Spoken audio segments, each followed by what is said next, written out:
Welcome to All Things Retreat podcast. I'm Holly Porter, your host and CEO of Retreat.R.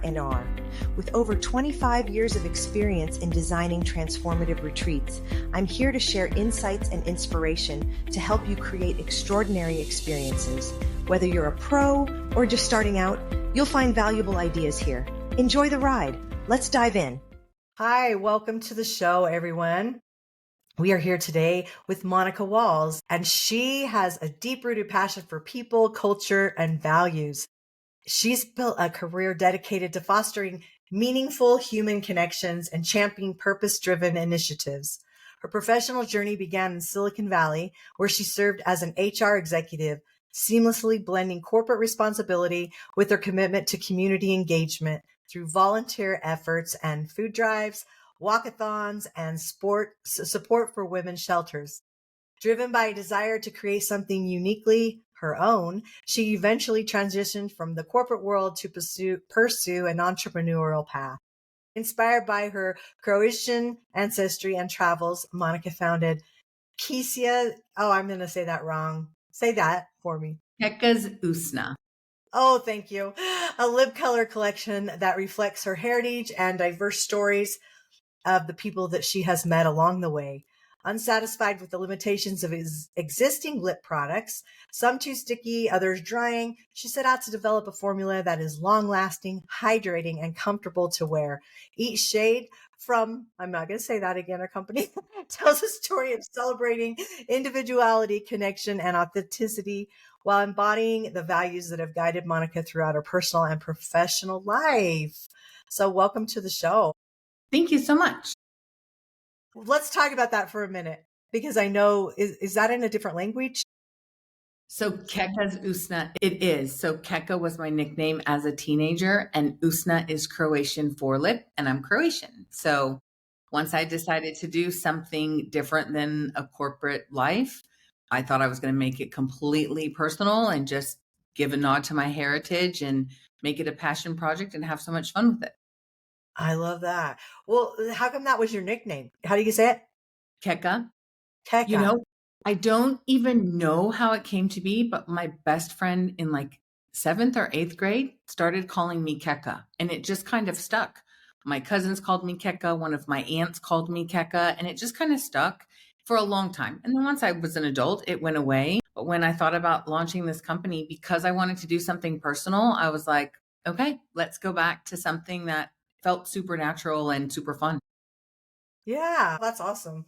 It's funny. That reminds me when I was like, what did I used to be called? Halls, Hools, just short for Holly. But my friend was Becky, and so we call her Beck and Halls is what we call like Christmas, Beck the Halls. Anyway, but one time we were trick-or-treating and a guy used our names and we were freaked out. Like we were nervous. Oh my gosh. Well, we were wearing, I don't know, we had some jersey on, 'cause back then it was popular to have your name on the back of your shirt. Right, And right. we had our nicknames on our shirt anyway, because that's why he used our nicknames. Like, how does he know? Anyway, it was so funny. They were written on the back of our shirt. Anyway, Mhm. I don't even know where that came from, but it just reminded me of, we don't do that anymore to protect our kids. You don't put their names on anything. You're right. But we did. We had the same. And her nickname was Nena. So we had a Keka and a Nena. And it was those, shirts that had the different cover sleeve that looked like a baseball jersey and the Baseball iron-on jersey. decals on the back. That's it. Yep. Totally. We must have grown up in the same era. Yeah. Yeah. You go to the mall and it was so cool to get them.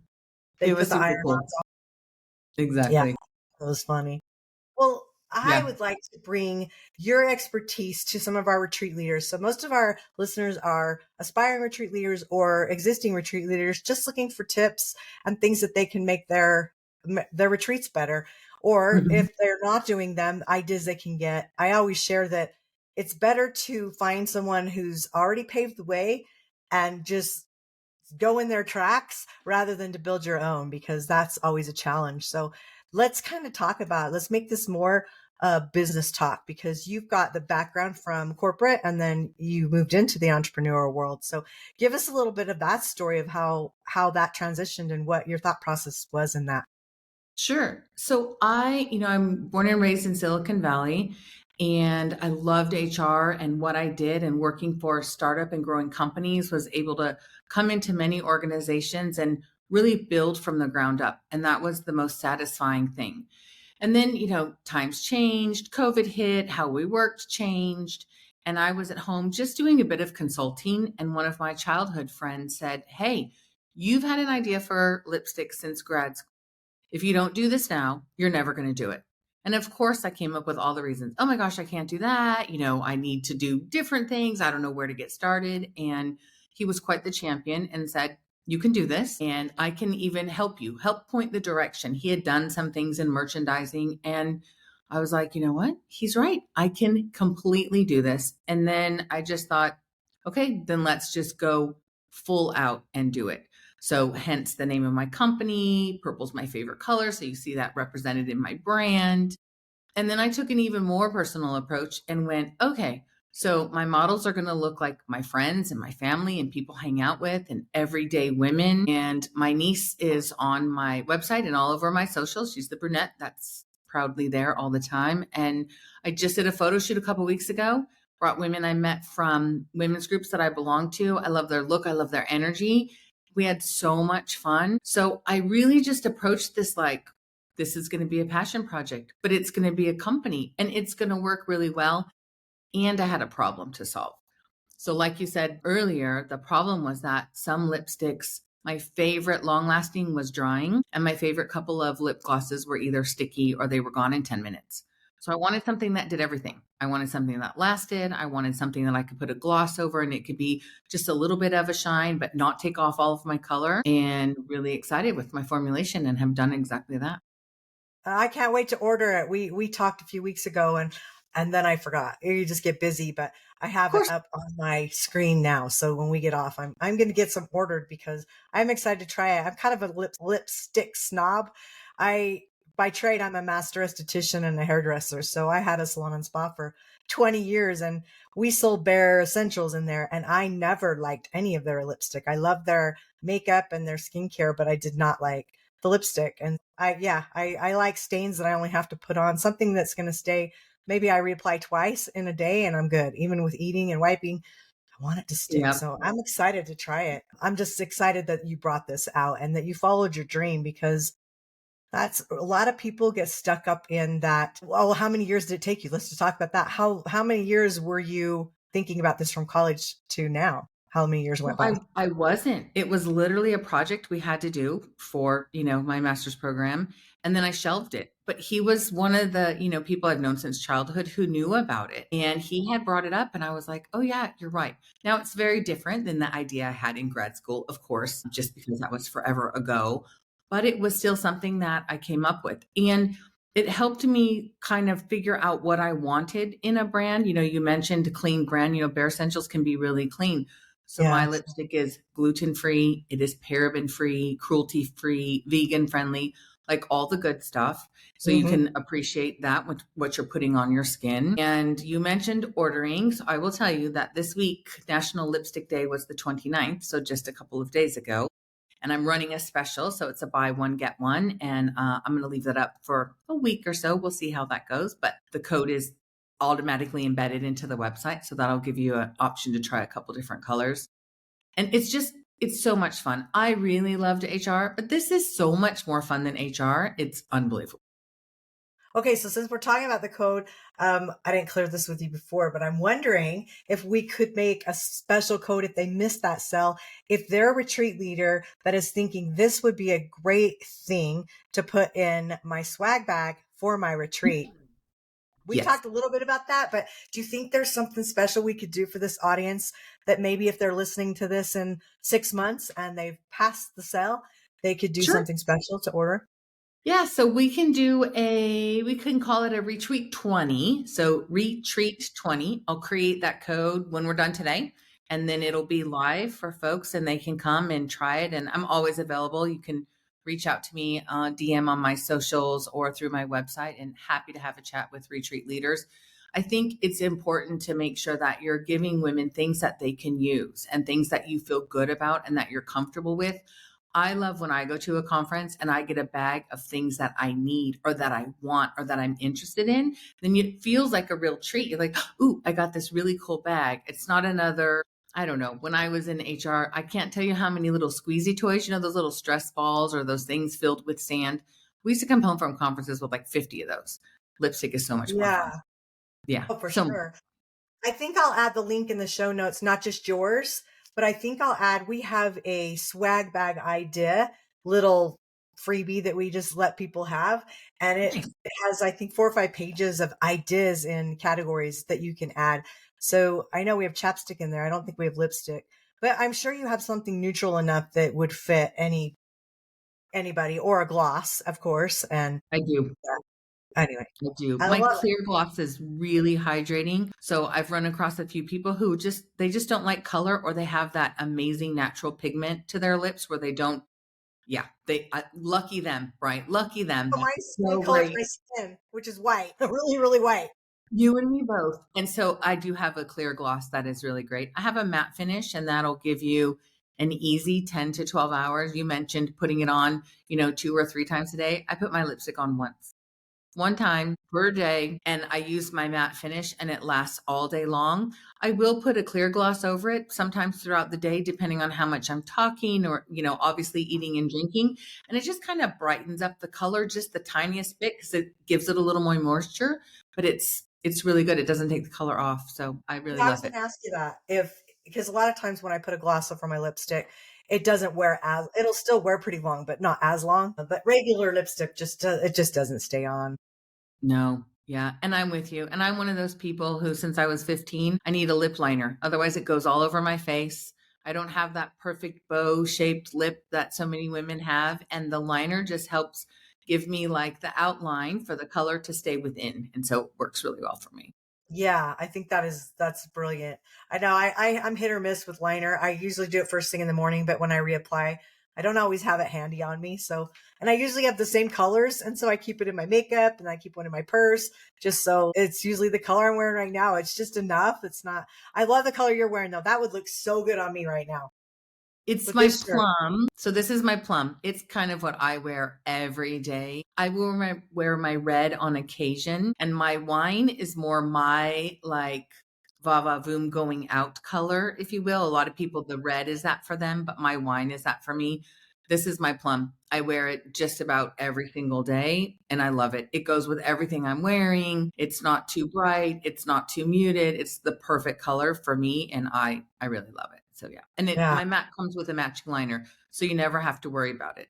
And then sometimes, when you want to have fun, I'll do the outline in another color just to add a little bit of more depth. It's just fun, right? Super fun to play with lipstick. So if you guys, retreat leaders, are listening to this, I know this probably isn't the show for you, and that's okay, right? There's lots more you can choose from. But I think it's just building a business, isn't always the easiest thing to do, and taking the leap. And that, with Monica's story, I feel like that's really what we're diving into, is taking that leap and doing something different. She wasn't happy with her corporate. And boy, how many people have heard that story over and over and over, and they're just exhausted. And not saying entrepreneurship isn't exhausting, but it's your own exhaust, right? You're not having Yeah. everyone else string you as much. You can pivot and you can make those changes because you're the boss and you get to make those decisions. So, I mean, Correct. kudos to you that you were able to take that leap and do that. And I think for the most part, a lot of retreat leaders outside of corporate retreats are business owners and entrepreneurs that are building those kinds of things. And we can do retreats for anything you can think of. You could do a retreat for, that I can think of. I haven't thought about anything that you can't. And so I Correct. think, bringing people in and finding with you, I mean, it could be a self-care type thing where maybe it is more of a fun retreat instead of a learning retreat. Maybe you don't have to do business skills, or, just make it something fun where they realize how important self-care is. And For sure. how about you? Like, have you ever been on a retreat before? I have. And it's funny that you said that. So my whole corporate life, I was part of an executive team, and we would go on retreats as an executive team because it helped us build the strength in that team. We spent time together. There was always a fun, thing to do at the end of each day or each week, depending on, how long it was. But it just helped you be a better team as a whole, right? You spent that time together. So I've done fun stuff like that with girlfriends too. So really retreat to me applies to in the business sense, in a fun girlfriend type thing, in the fun co-ed type thing. It doesn't have to just be, I'm going specifically only to a certain type of retreat. I think we use that word a little limited. And when we think about it from a bigger picture, it has so much meaning to it. And you can make it whatever you can make it whatever you want, right? It serves a purpose. It brings people together to celebrate, learn, or teach something. You can't go wrong, right? Yeah, I agree. And there's so many different kinds of retreats. A lot of people are doing their events, is what I would call them more. You're structured. You're sitting down doing an event all day, and they might add a few fun things in there. And okay, so you're staying as a group at a hotel or something. But to me, that's still more of an event. It's an event retreat. An actual retreat gets you, I feel like, out of the norm. It gets you out of that routine, and it shifts things so that you can shift things, Right. if that makes sense. No, Yeah. absolutely. Right. And you think about what you've learned when you walk away or what you walked away with, right? So if it's an experience, if it's a learning, if it's a feeling, if it's relationships, there's always something that's a takeaway that helps you be a better you in whatever version you are in your life and wherever you are in your life, right? Whatever Yeah. stage, whatever profession, you can't lose.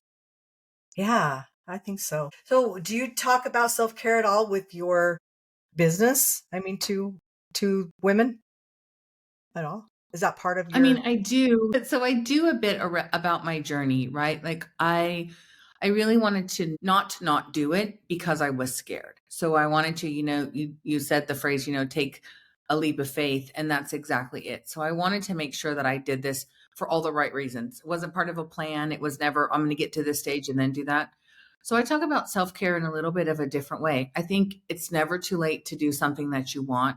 I think it's never too late to build your village. I did a talk at an organization and I talked about my journey. And one of the slides that I created was about the village that I built. And the amount of people on there that are not in my bloodline is unbelievable, right? I have girlfriends who will fly across the country to come and work expos with me. I have neighbors and friends who will ship product for me because all the shipping happens here, right? We're not at fulfillment centers yet. This is all happening, here. And so I have people who do that. People take time out of their day to come and be a model. My niece has had the luxury of flying to London and LA to do photo shoots. And you just build your village, and those are the people that support you and help lift you up.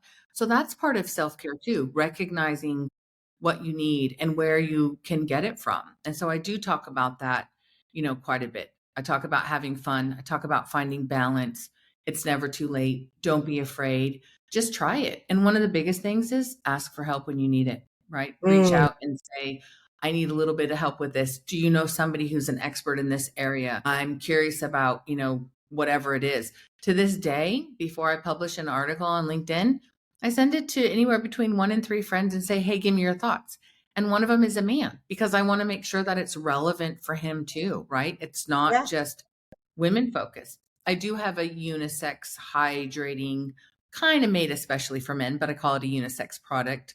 And it's just like the little squeezy tube with the slanted edge that, men can put on. And he is a user and he loves it. And so I want to get his viewpoint on what I'm saying. And that's really important too. Okay, so do you think you would ever do anything with sunscreen in it? I don't actually, at Okay. least not at this point in time. It's a very different world going into like, what's in the realm of the medical edge, if you will, versus just something that's hydrating.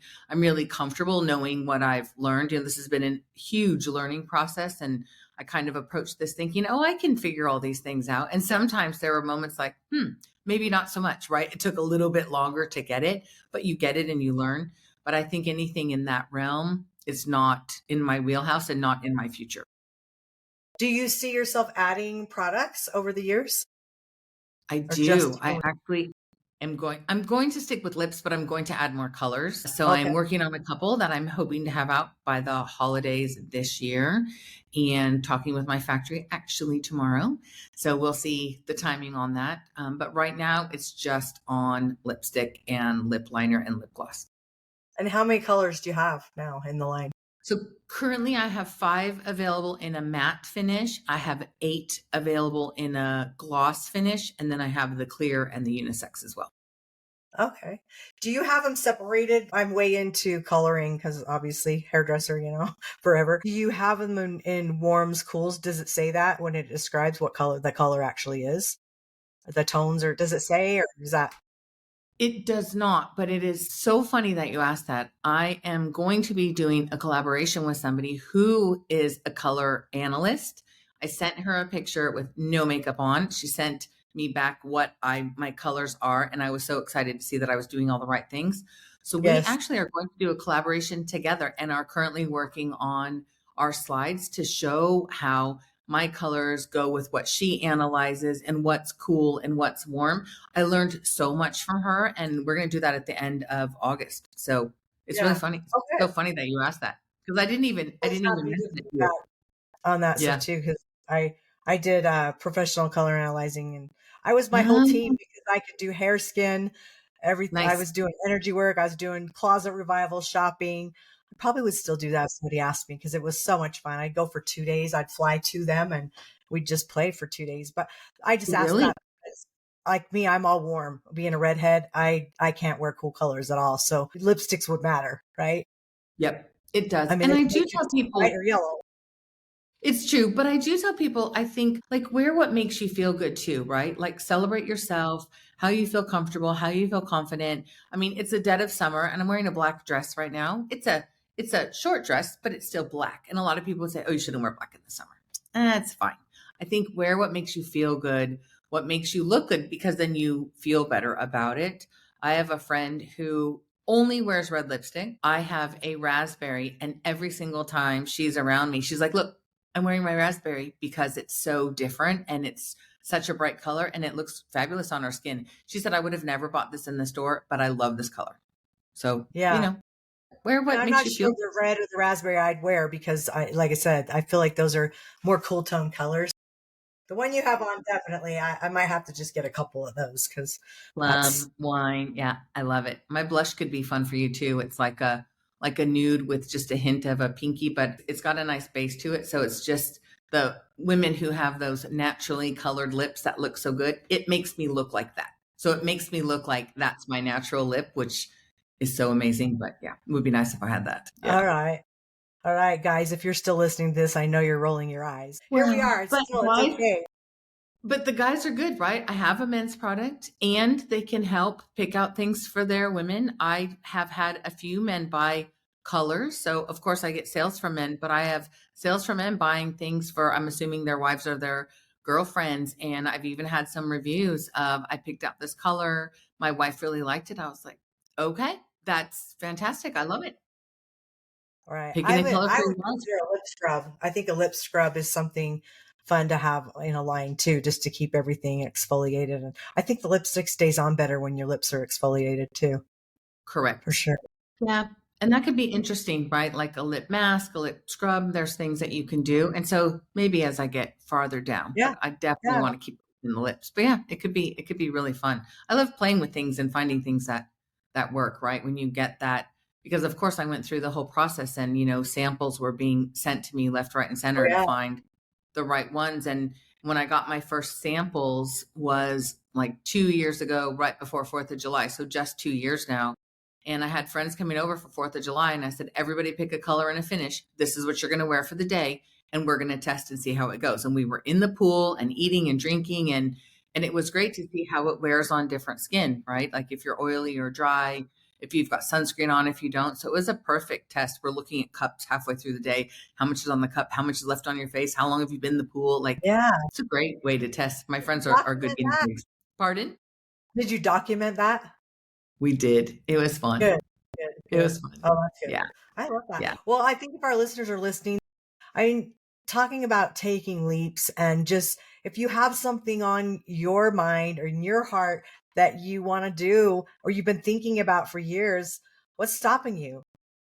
And then if you have a reason that's stopping you, start dissecting that. What's that reason and what's the solution to it so that you can do it? Because so many people, it's like with innovation, God's my higher power, whatever that is for anyone else, but he gives lots of people the same ideas, but people don't know how to take action. And so I think it's just like figuring it out. If you're thinking about doing a retreat, figure it out. What's it going to take to have you do that? Start with just doing a day treat where you don't even do an overnighter and see how people like it. See if they want to do another one with you. Maybe they want to go on a 3-day and then maybe you do an international one. There's just so many ways that you can play in the sandbox and what you can do. But if you stay in your lane with your genius, what you know, that's super important. If you're corporate, you're listening to this and you are thinking doing corporate retreats, those are some things like Retreat R&R. We have a concierge service where we can come in and we'll do everything, boots on the ground if you need it, to be there for you and support you so that you can just stay in your zone of genius and teach what you know. And then you let the other people do what they know. So do you have any final words of inspiration for our listeners? I think, like you said, take that leap, take a leap of faith, trust yourself and just do it and have fun. And, the retreat approach is fantastic. Go take a day and then make it 2 days and then 3 and then a week, like you said. And before you know it, this is your life and it's amazing.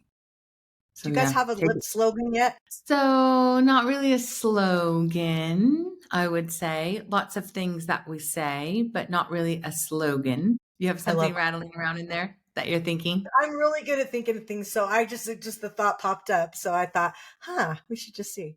Well, okay. I guess we're out of time, darn it. We're not going to talk about lips anymore today. So I suggest you go to Monica's website. It'll be posted right below here in the show notes. Grab your special. She's extending that. What is it? National Lipstick Day? So National Lipstick Day is July 29th, but I will extend it at least until August 7th or 8th. How's that? Okay. I'll commit to the 8th for now, for sure. So don't waste time because we're recording this earlier, but we're going to try to hurry and get it up and out there so that we can get the sale for you all and you can go and have some great lips. I'm going to go have some great lips right away before all you even hear this. So there you go. So next time you see me recording, hopefully I'll be wearing some great lips. You'll be wearing Keka's Usna and you'll be able to say, I put this on this morning and I have not had to reapply it. Oh, I'm excited. Yeah, I really am. Okay. Well, thanks, Monica, for joining us. We appreciate all your knowledge and your leap of faith and being a good example to all these other business entrepreneurs. Thank you so much. It's been so much fun. Thank you. Okay, everyone. Bye for now. Okay, I can't get it to stop. Just a sec. What has happened? My mice. None of my mice are working. Mouse. I can't get it to move. It's like literally stuck. Okay, that's weird. Like you said, one of those technology days. I know. It's literally, I have 2 of them here. Wait, maybe that one. None of them are moving. At least I can edit. I'm glad we're not live. We'd be all, let's just continue the show for an hour. Okay. Do you do live very often or no? Never. No. If I was more organized and had like people that were on there live with me running it, I might. Okay. Because it's, in a way, it's easier. I've been on several shows lately. Okay. It's still recording, I think. It is because I can't stop it. Oh, wait. I just saw the mouse. One of them come up. How funny. Maybe, hang on. Maybe it's because I got a new computer, but they're not synced together, but I can use my mouse. So I'm thinking the other one closed down while we were recording and that I just need to move it. Oh, here we go. Okay. Now. Thanks for joining us on this episode of All Things Retreat. We hope you're leaving with new ideas, fresh inspiration, and the motivation to take your retreats to the next level. Don't forget to subscribe and leave us a review. It helps us grow and reach more retreat leaders like you. And if you have any questions, topics you'd like us to cover, or just want to say hello, send us an email at info@weretreatrnr.com. Follow us on social media to stay connected and catch all the latest updates. Until next time, remember, great retreats start with great intentions. Let's make them extraordinary, one step at a time.